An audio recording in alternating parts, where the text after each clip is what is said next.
Okay, our other panelist is going to be delayed a bit, but they are in world and but they are delayed. So we're going to go ahead and start and hopefully they will arrive in time for at least the Q&A.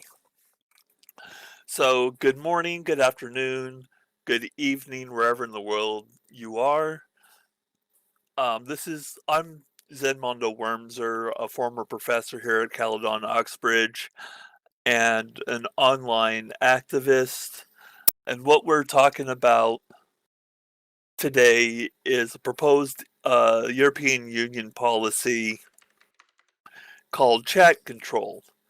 In the briefest summary of chat control, it is the monitoring of all communications, all chat, all email by the government using AI to determine if something criminal is being taken place. Um, the proposed legislation is they're looking for child pornography, but once the technology is in place, they can use it to detect anything that they would like, including dissident opinions, political activism,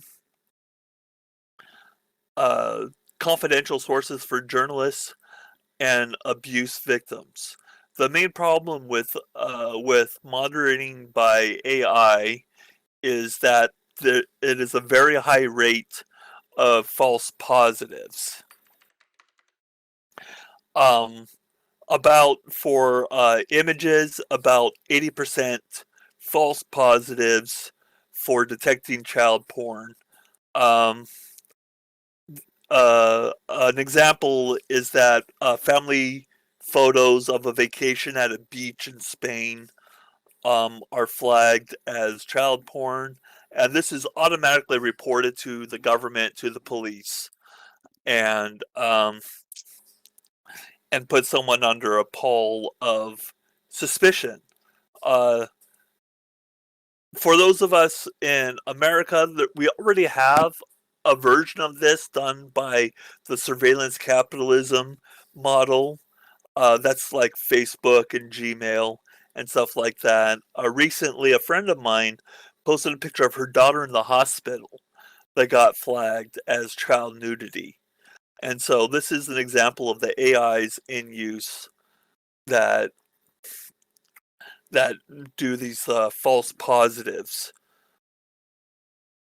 So without further ado, I'm going to turn over to our panelist Owlerine, and they will present a brief thing about chat control, and then after that we will move to Q&A. And for Q&A, just send your questions to me via IM, and I will present them one at a time in voice to our panelists, and we'll get through all the questions that way.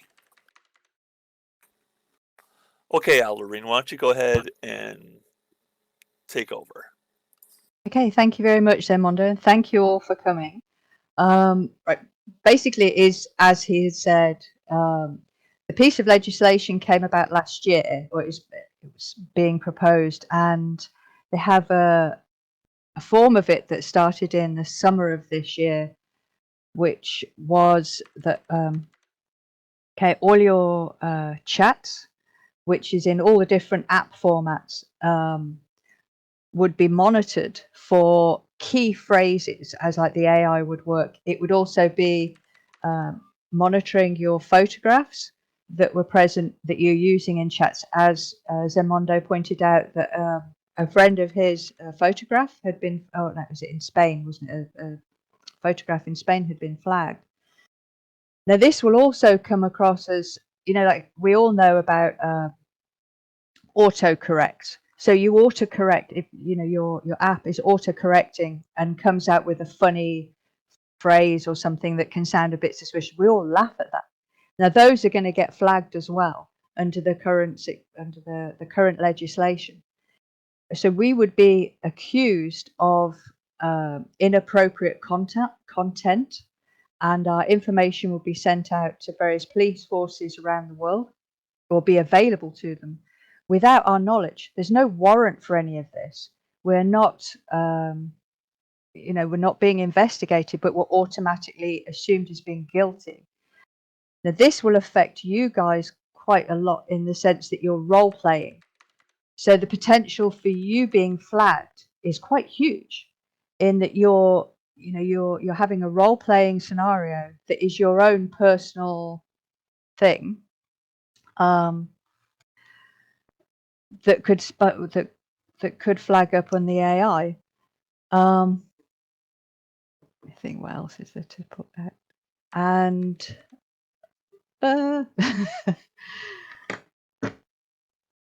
and it's like, so initially it's going to, what is going to happen is anything that gets flagged will be sent out to the people that are running the apps. They then forward it on to the police, or it's made available to the police. And there's also a security company that's in the US. Now, as we sort of understand at the minute, this is supposed to be preventing child pornography and prevent grooming of children. Now, as ZenMondo pointed out, there's something like, the police have already reported on this, that 80 to 90% of these false flags are actually inaccurate. So it's taking up the valuable resources, valuable police time. They have to investigate each of these, and it's thereby taking those resources away from genuinely investigating cases of child pornography. One of the other things I would like to point out is the fact that by taking away this, these people aren't going to stop. They are going to find other ways around this. So this is not preventing child pornography. If anything, it's actually going to also harm the victims of child pornography, because where are they going to go to try to get help? If they're trying to talk to counsellors or something like this, or to reach out to friends, family, and say, this is what's happening to me, that's also going to be flagged by the system. And these people, whether groups that are counsellors, they're going to come under investigation and potentially be shut down, or not want to take part in being counsellors, because they're going to be under suspicion of pornography or being involved in this sort of thing. There isn't going to be that separation of, you're a good guy, you're a bad guy. It's, you're all bad, which is wrong.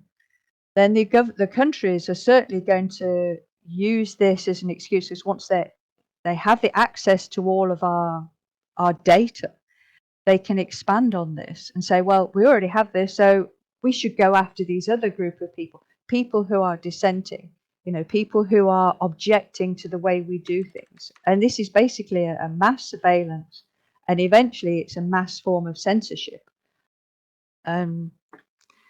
There we go, I think. And it's but oh yeah, there was one thing I was going to say, is we will send a link to some information that you can use to find out more about chat control, and to what you can do about it, because we all do need to protest about this. We all need to talk about it. We need to let people know what's going on and put a stop to it, make our voices heard, and say, no, we don't want this to happen. Do your job properly. Don't just blanket everybody, and don't keep using AI as a get out to cure everything. And that's pretty much it, I think, that I can think of to say. I think it would be better to have sort of some feedback from you guys and see what you think and what you feel about it. Thank you, Owlerine. And I wanted to add, even though this is European Union policy, it will affect people in the States and other countries, not just because of copycat legislation, but because of the international aspect of most of these internet companies. Facebook, for example, who runs WhatsApp, has data centers all over the world. And even if you are in America talking to Americans, your data may be moved to a data center in Europe. Your chats may be going through traffic in Europe, and you too would be caught up under these policies. And for those of us in Second Life, um, it's very possible that our chat here will be monitored. And because the internet is borderless, us too here in Second Life will be caught up in this. We already know that chat in Second Life has been monitored in the past because of many years ago, Al Qaeda was active in Second Life and using it for recruiting, and they were caught. And so chat monitoring is already here. It's already part of the policy of many of these large internet companies that It take up about 80% of internet traffic, which is ridiculous, but that's the way it is. And it definitely. so, Could I just add actually to this, because it's also it is because these companies are global. They're not going to differentiate between you being in America, you being in Europe, you being in Australia, New Zealand, Africa, wherever. It's just going to be they'll collect all of that data and pass it on. Now, the other thing, because most people, we had been finding through the last several months that people are going, oh, it's going to be fine. We can just use end-to-end encryption. They can't do that. Now, this legislation currently doesn't account for the end-to-end encryption, but we do know that the EU wants to get into that. And what they want to do is, with the new legislation they're trying to bring out, which they're drafting up sometime either December or January, which will include an end-to-end encryption backdoor. They want to sort of retro program it in that there will be backdoors put into end-to-end encryption so they can access that and monitor what is going on. So there will be absolutely no privacy whatsoever. Everything will be made available. So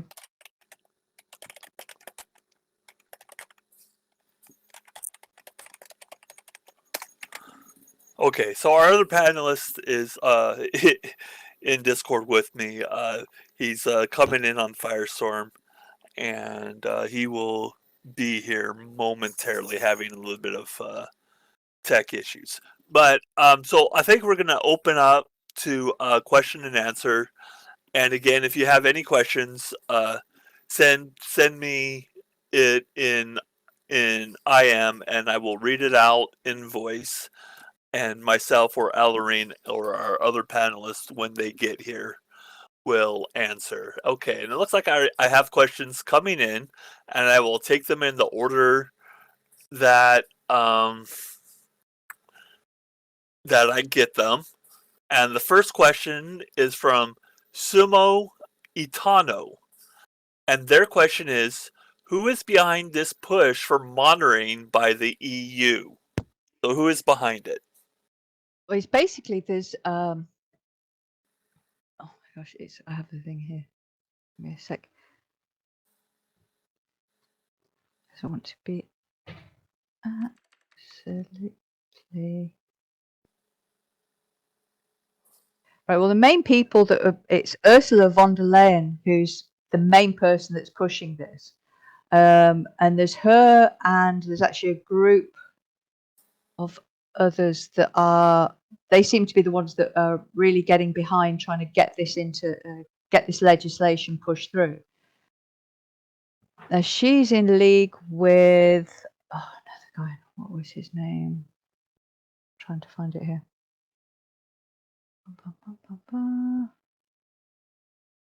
But yeah, but it's basically her, and it was sort of mostly, it seems to be the more right wing representatives within the EU Parliament that are going for this. So currently, we actually have Germany is rebelling against it, and they have a new government. that came in recently, and they've sort of said, no, we don't want this mass surveillance. They're going against chat control. They're going against biometric surveillance as well. They tend to be sort of more left-wing. They're the Greens and the Social Democrats. They have like a coalition going. So, yeah, that's the people that seem to be behind it the most. Does that answer that?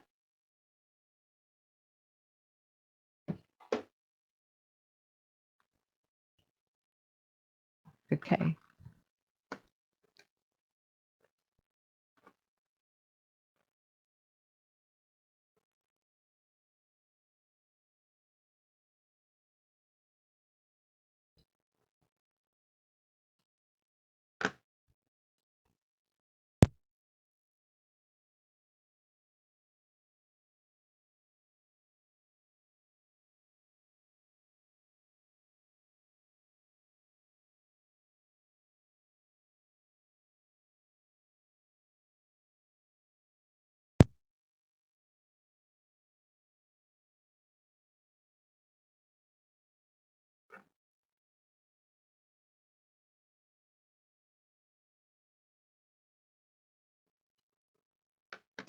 I mean, one of our main points as well, because a lot of something that was raised through talking with various people previous to this, that people would often say, oh, well, if it catches a few paedophiles, this has got to be okay. Well, you're looking at like 5% of the world potentially is a paedophile or has paedophile type of tendencies. Yet you're looking at 100% of the people are going to be monitored. And you've got 80 to 90% of these people that are going to be flagged by this are innocent. So this is a bit like blanket bombing to catch one or two people. But it's going to push the people that are committing these crimes to areas where it's going to be harder for them to actually be caught. It's also going to punish the victims in a sense, because it's going to deny them access, as I sort of pointed out before, access to resources potentially that they could try and get help. And it's as sort of we found before, it's people have complained to the police. Why don't we shut down websites if the people are using this? And the police actually use websites to help trap these people and to not just catch the people that have a few pictures on their, say in their computer, but catch the people who are taking these pictures, catch the people who are abusing these children. So using AI isn't going to solve that at all. If anything, AI, it's becoming a mass surveillance issue.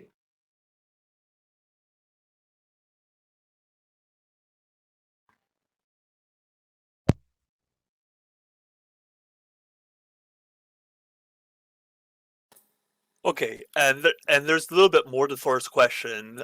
They also ask, also to keep in check those who catfish using photos of others. So, how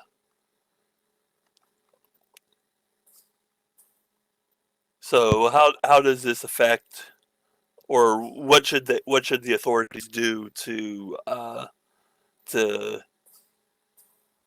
crack down on those using other people's photos? Yeah, that's kind of an interesting question, actually. Wow. I mean, certainly this legislation wouldn't solve that at all. If anything, it's going to make it more. You've got the potential to make it more of an issue, surely. More of a problem. Okay, the next question we have is from Kyoko Barzane. And they ask, the abused. Obviously, their privacy is grievously violated, but wouldn't it also help flag the abuser? What, in using AI? I mean, yes, in a sense it does. you know, of course, it's like if you've got an abuser who's grooming. I mean, that's the whole thing. Why this is being brought in, that they're sort of saying that by using AI, we can sort of say, oh, look, this person is coming out with inappropriate phrases, has potentially inappropriate photographs. But then it's also like you're making this public in the sense that abusers know what's going on. You know, they want to evade being caught. So it's you know, they're not going to continue using these forms of chat. They're going to use a different way to get to do what they do. And I don't think using chat control is the way to police this and to stop it. You know, in the sense like if you, I'm trying to think of a really good way of explaining this, but if you have a load of surveillance cameras down the street and you say to somebody, okay, or somebody goes, I'm going to rob one of these stores, you know, you're going to go, oh, I've had loads of surveillance cameras. Sure, you're going to catch one or two of it. But people aren't going to go there. People go to where there is no cameras, where there is no law enforcement.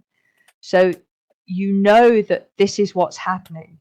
You're not going to carry on doing it. But it isn't going to stop pedophiles. It's not going to stop the grooming. It isn't going to stop the abuse. It's just going to push them to do something else, to go to a different place to do it. But it's going to make the rest of us have less freedom, basically. And particularly, it is taking away your right to privacy. Now, the other thing, actually, I do want to add, which I keep forgetting to mention, the fact by opening up all these different chats, and particularly opening up end-to-end encryption, because it is a security aspect to this. Hackers, you know, you're now opening up all of your chats, all of your data to potential backdoor to be hacked. And we all know security is paramount these days. So you're by reducing the guards down, it's opening all that up.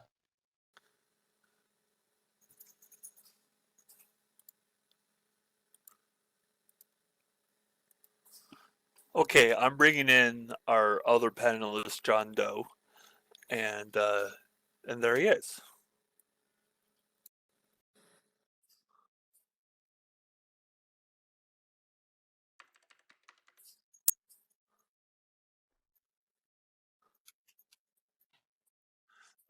John Doe, why don't you go ahead and have a seat up here on stage next to us? If you're new, I know you're new to Second Life, so just right-click and hit sit on one of the chairs that when it reses in and you can see it. Okay, I'm going to go to the next question.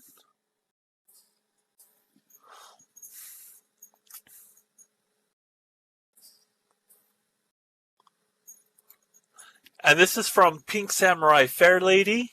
And they ask, hi, I have two questions. What happens when something is flagged? What are they supposedly trying to stop with this chat control is serious, so what are the alternatives?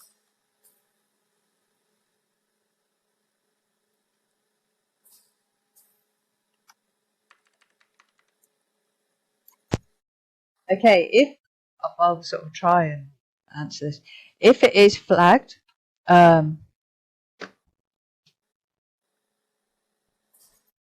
okay, so what's going to happen to start off with is it's going to be monitored by the staff. It will then go of whichever app this is. So say, for example, if it's Facebook or if it's Twitter, etc. It will then be passed on to a security company and to be made available to the police to be investigated. So if it is a serious concern, then yes, there's, you know, nobody's going to argue against that at all.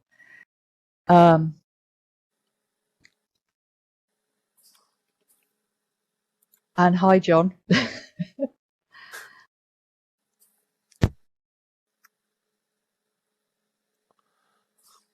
Okay, we have a question from Darling Monster Ember, and her question is, query, what sort of forum could have the persuasive impact on EU points of view?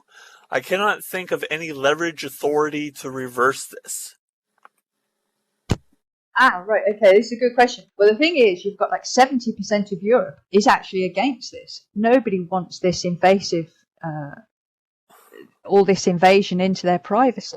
They want we want this to be investigated in the sense, yes, we do want paedophiles to stop. We do want abusers to be found, to be caught, etc. But at the expense of our privacy, no, because it's particularly to this level. Because what you're risking now is that you've opened the door and the door is there. The expansion of this legislation is definitely going to happen, because they're going to say, well, why shouldn't we go after people that are against us? And it's just going to be slowly eating away all the time. Now, is it worth that?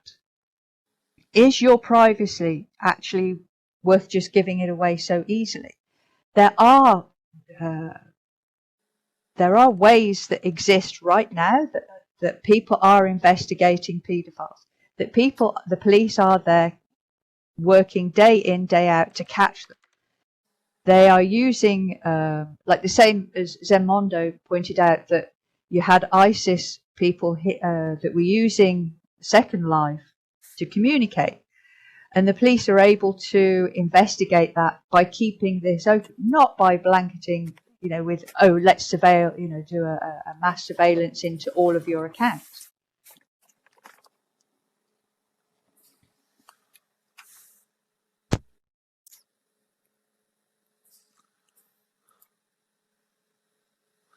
Okay, I'm looking for more questions. It looks like Thor has another question, and they ask, with all the websites already up making personal info available for a small fee, there's no privacy, so how can we make this seem as if it is an invasion? Okay, because it's all of your data is being monitored. All of your data, all the time, is now being monitored, or will be monitored, with the introduction of chat control.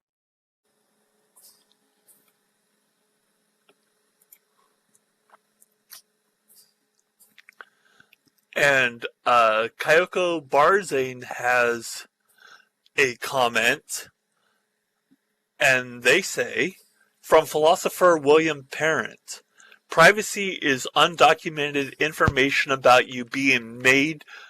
More information about us is documented and available openly today. How do we defend and define privacy in our current conditions?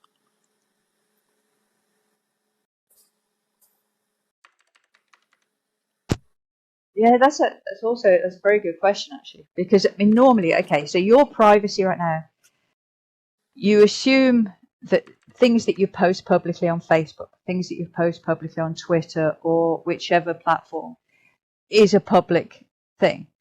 However, if you're sending a text message or an email to your parents, your children, your grandparents, or relatives, personal friends, that you assume that's going from you just to that one single person.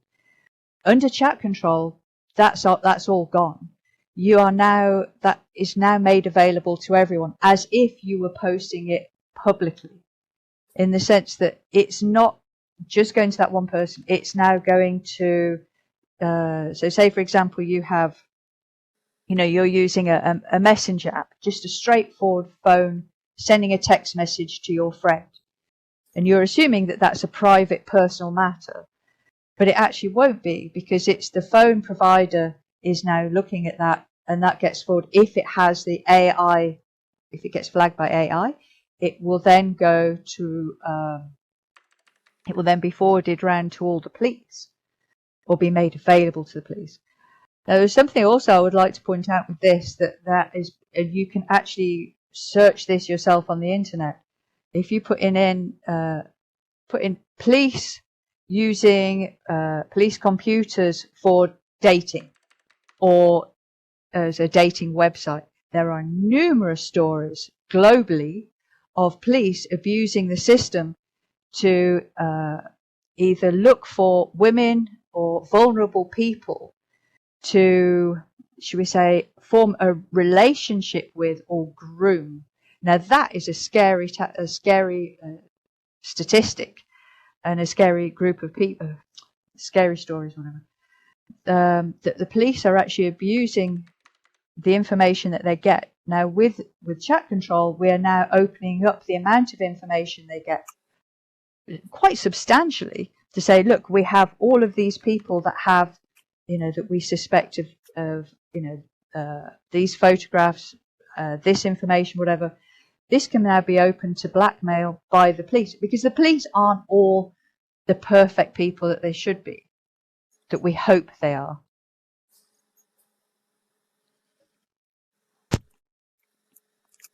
Thank you, Owlerine. Okay, so we have a question from Sister Xenia, and they write, "Hello, Zen. I have a question. I might have missed something. I apologize. 1. AI already is real and all over the world. They have AI in motion monitoring phone calls, Second Life, and other Discord-like chat rooms. So specifically, there really should be a self-monitoring on all our chat. 2. What is the reason for roleplay of child pornography? Shouldn't that be stopped anyway? People tags should be removed. Victims should be supported after they are removed." I totally agree. I mean, I am not endorsing any form of child pornography at all. What we're trying to point out is the fact that your consensual role-playing chats between adults can also be flagged as being, because it has the key words in there. So if you go, "Hey baby, blah blah blah blah blah," it's got baby in it. Oh, that could be a child. Do you see how this can go? And it's like, particularly if you've got, yeah, I totally agree, castrate them, Thor. But particularly when you've add into that sort of autocorrect, the realm, this could go on like endlessly of you getting flagged for something that you're going, but I didn't mean this. I meant this. This is my pet name for my wife or for my husband. But it will get flagged and you won't know. And you have no recourse for this.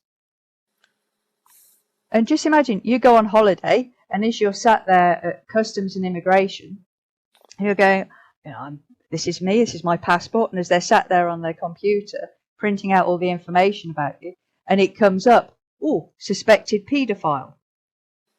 Can you see how this is going to be?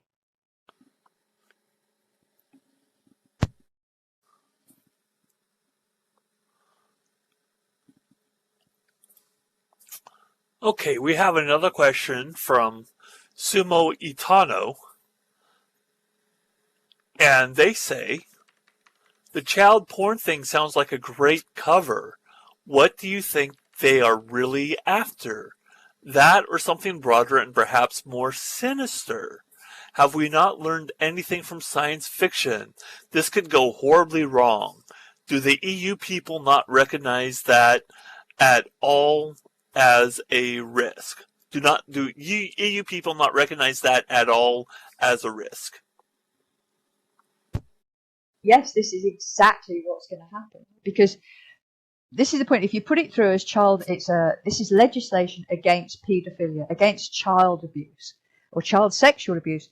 Nobody is going to argue with that. Nobody's going to disagree with that. You're going to want to support it, because if you go against it, it's going to be, but you are supporting paedophilia. You are supporting child sexual abuse. Of course we're not. We're saying this is over the top. This is a huge invasion into the privacy of everybody under a blanket. Just by blanket, by saying, but we're stopping this, because you're not. And it is, yeah, definitely. We suspect this is going to be, this is going to expand exponentially, and it's going to affect people that are whistleblowers. It's going to affect journalistic sources. There is like so much scope that this can eventually encompass. It's horrific, and it's it's becoming a very police state. And the other thing I'd like to point out, you can't just, I mean, we all know that AI exists everywhere, but we can't keep putting down or, sort of saying, oh, instead of the police, let's just use AI. That can work just as well. And eventually what you're going to probably see is that resource, because then they can say, well, we can use AI. We don't have to use these police resources. We can cut that down. We don't need these police actually investigating this because we have AI. AI can do it. And it's like you're taking away the human element of, I mean, I did point out that, okay, the police do abuse it, but you have also, we know, as humans, we can say, okay, that's, how we can see if we look at a text, we can say, oh, that, for example, is, that's like an autocorrect. That's funny. That isn't a genuine act of sort of grooming, whereas AI is saying, yes, it is. So we have the element, or we have the ability to differentiate clearly, or more clearly, I should say. Thor has another question, and they ask, in the end result, we have actual people who investigate. So I think what he's asking is, what are the investigatory mechanisms that we have currently that that chat control AI would supplant or replace?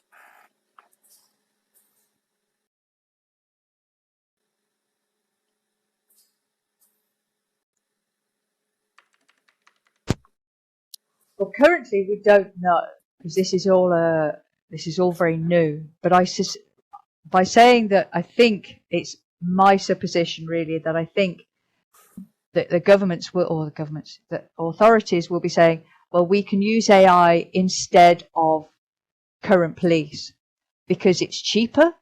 We all know how governments work. They want us to pay more taxes and they want to spend less.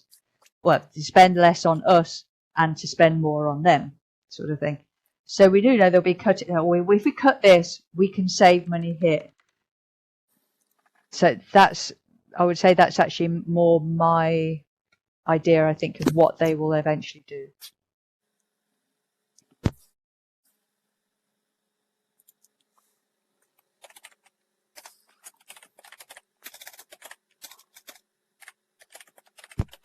Sorry, yes, Thought, that it is actually eventually, currently as it is, real people would be investigating it. But it's like this, we mentioned earlier, that it's 80 to 90% of these cases were found to be false flags.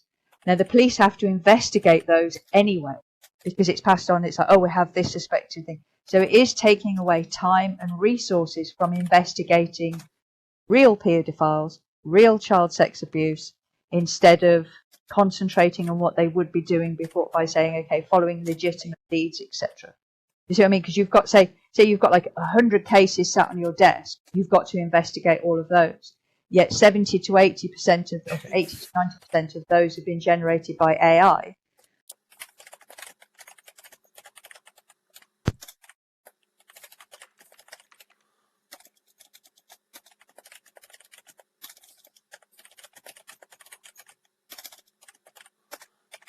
Okay, I think John Doe has his tech worked out and is ready to present. So if we could just take a break from Q&A for just a second, and John Doe could say a few words to us, and then he will join in on the Q&A. So, John, go ahead, please.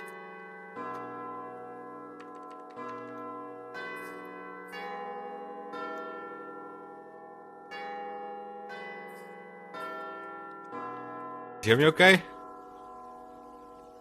Yes, we can hear you. Yes. Okay. So it was kind of hard to get it all to work on my Linux. I don't know. The basic viewer didn't really work out with the audio.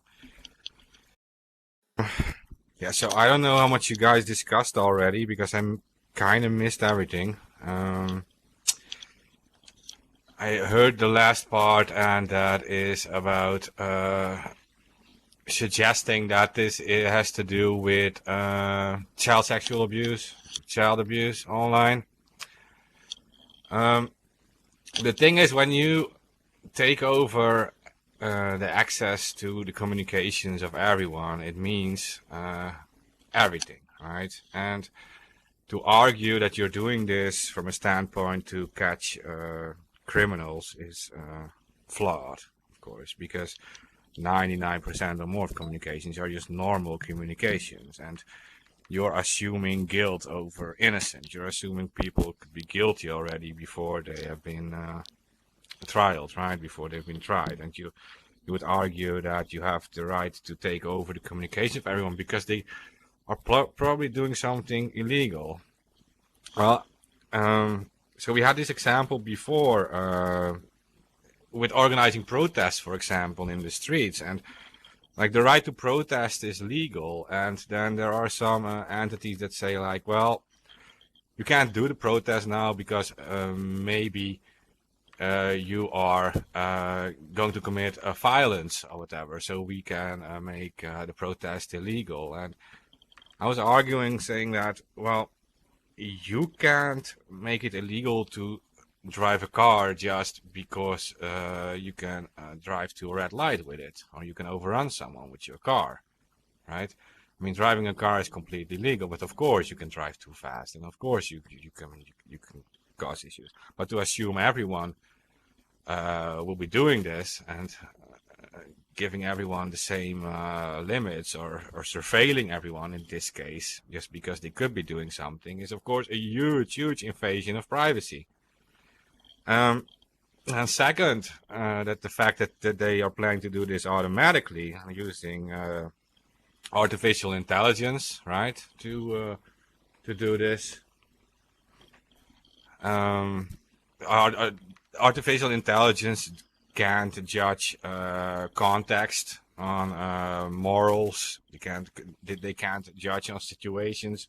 They can interpret literal text, perhaps literal things, but they can't interpret what is actually going on in a conversation. Are people also discussing things outside of this conversation? Are they actually having a completely different conversation than what is visible in just the IM? So, I was going to say also, because you're pretty certain that once they have this legislation in place, they will not withdraw it. It will either always stay or it will be expanded. And you're pretty certain this is going to be expanded, because once it's there, once you give a bit of your freedom away or your privacy away, it will continue to be eroded away, because it will be, but what if this? What if that? There will be another instance of, well, we need to have more surveillance for this or more surveillance for that. And it will just keep expanding. And it will be, it will keep being sort of, well, we gave it away for this, and yeah, this seems to make sense. Say, for example, well, let's go after terrorism. Sure, nobody's going to argue against terrorism, but what denotes terrorism? You're going to sort of say, well, if somebody's saying this, yeah, that's AI will flag that. Yeah, that's the sort of people that are terrorists. But people can be saying that to protest against their governments. As we've seen these days around the world, there are repressive regimes globally. And people are speaking out against those.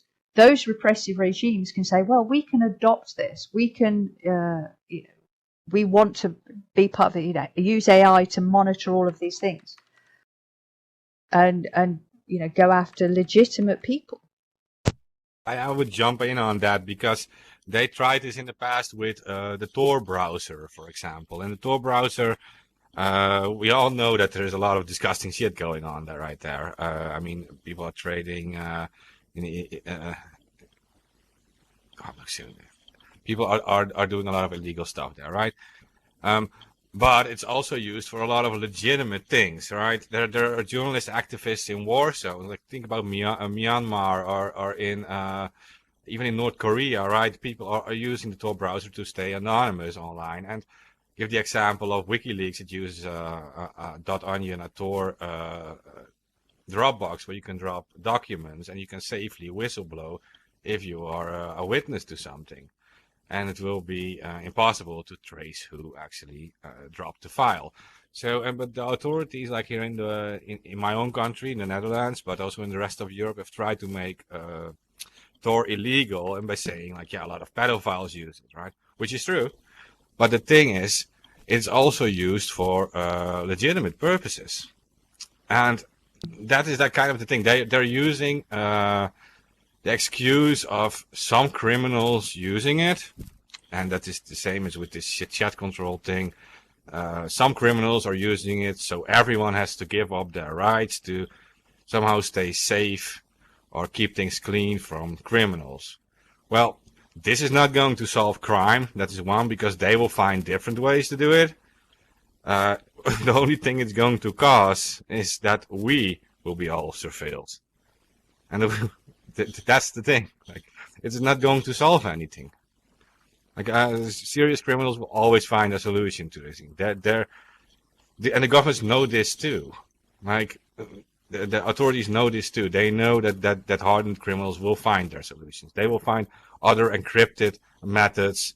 They will use custom encryption. Like, we're talking with a chat control that their goal is eventually to decrypt Signal or Wire too, which are encrypted messengers. Well, if you have a lot of money, or if you have the tech skills available, you can write your own encrypted tools, right? Which are not registered companies, and they won't be able to ask or legally force these people to hand over encryption keys. You can make your own thing, right?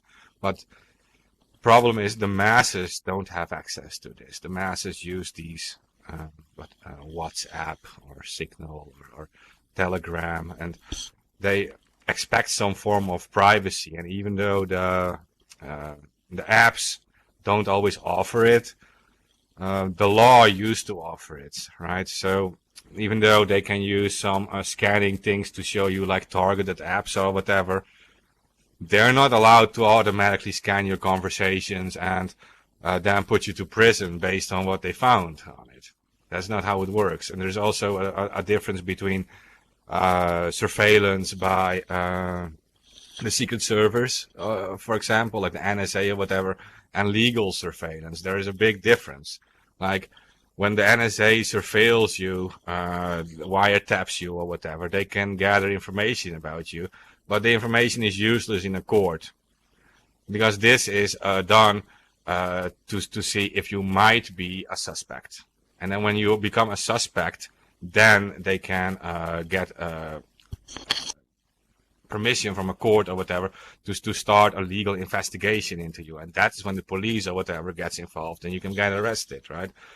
But the intelligence services, what they wiretap is very different from this, because this becomes a legal system of surveillance. That means that everything you do is you can be prosecuted on in a court. It's that simple. Yeah, particularly because don't forget, all this surveillance is without a warrant. There is no warrant required that they have this 24 hours a day, 7 days a week. It's there watching, listening to everything you do.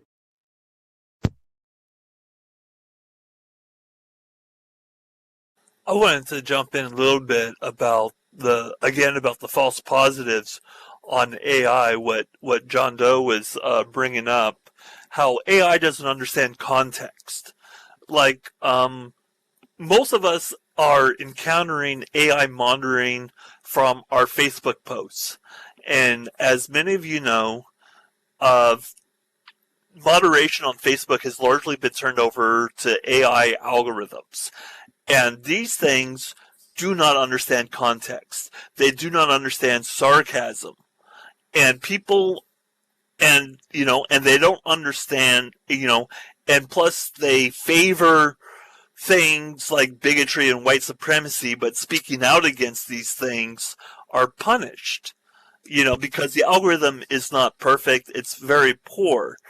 And I'm sure all of us know people that have been put in what's called Facebook jail or timeouts for a completely innocent comment that was misinterpreted by the AI, and when they appeal it, they say, well, because of the pandemic, we don't have enough moderators to check in to investigate this further, and the AI decision stands. And It's the same on Twitter as well. I mean, it's all of the social media platforms. Sorry. Yeah, that's great. So we're running up against the hour. If there's no more questions, and I don't see any more questions in AI, maybe we could just have some closing comments from the panelists. So we'll have Owlerine go first, and John Doe will finish up for us. Okay, well, I hope, thank you all for being here, actually, and I hope you've learnt something. I hope you will go away from this and research it yourself, see what you can do, and talk to people, talk to your friends, talk to your family, learn more about it, and do what you can to object, basically.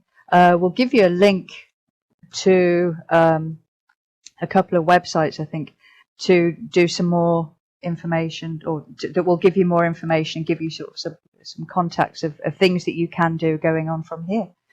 And yeah, that's about it, really. Okay.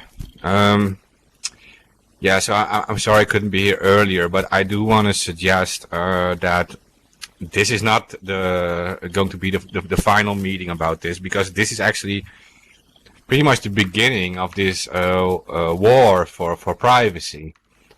They've been going on at it. I think it is since 2001 that they've been removing our rights to privacy slowly. And back then it was done under the story of terrorists could be on every street corner and they could be planning things. So they had to put in high quality cameras watching everything. You were forced to carry a national ID card, at least here. They could surveil your internet traffic. They could kick in your door if they were suspicious of you.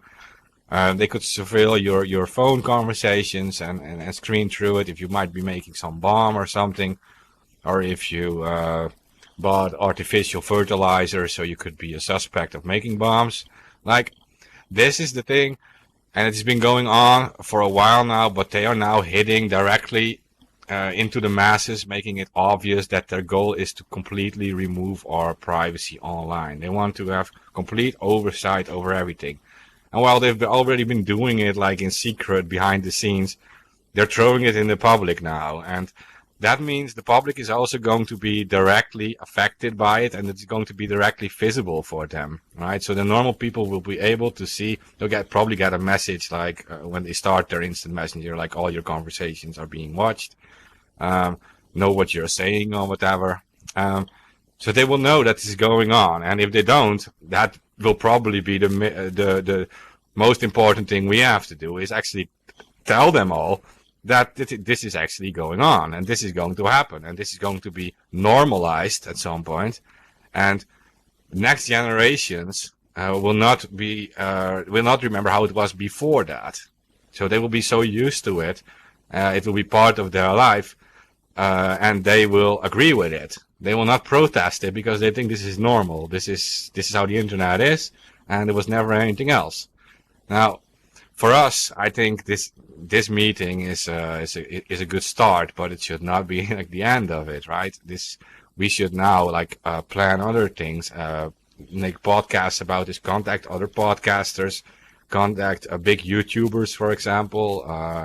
They have a lot of voice. In the past, with Stop Act Tattoo, we were able to have, for example, PewDiePie speak out against one of these new directives.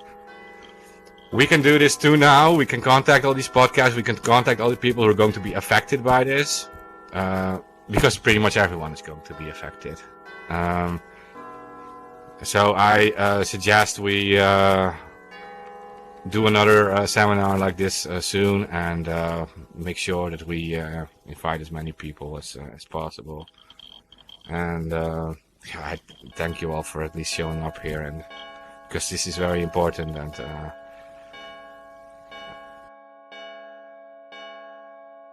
for the church bell. Yeah, thank you, John. And as the bell tolls, we are at 11, and we're gonna wrap this up and say goodbye for now. There will be more action taken. We are exploring using Second Life as a platform for virtual activism, and expect more of things like this, and perhaps even virtual demonstrations and protests at hosted sims to bring more awareness to issues in the real world by using the virtual world. And so we thank you all for coming, and good morning, good afternoon, good evening, wherever you may be, and thank you for coming.